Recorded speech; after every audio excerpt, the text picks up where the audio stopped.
स्नेहा बारवे आमच्या या भगिनीवर जो काही भ्याड हल्ला या ठिकाणी झाला, अलीकडच्या काळामध्ये आपण पाहतोय पत्रकारांवरती जे हल्ले होत आहेत मोठ्या प्रमाणामध्ये।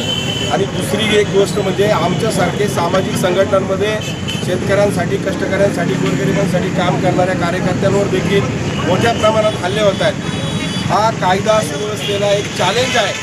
इथली पोलीस यंत्रणा काय करते, माझं आव्हान आहे पोलिसांना, हे तुम्हाला चॅलेंज आहे। इथली कायदा सुव्यवस्था कुठे गेली? इथले लोकप्रतिनिधी काय करतायत? कशासाठी तुम्ही बघायची भूमिका घेताय? आणि माझा तर स्पष्ट आरोप आहे, तुमचंच पाठबळ आहे या सगळ्या गोष्टीला। तुम्ही काय करताय? अरे तुम्ही का गप बसून आहेत, मुख गिळून आहेत?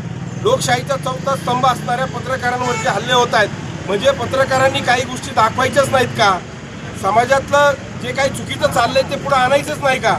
आणि आमच्यासारख्या सामाजिक संघटनांनी शेतकऱ्यांसाठी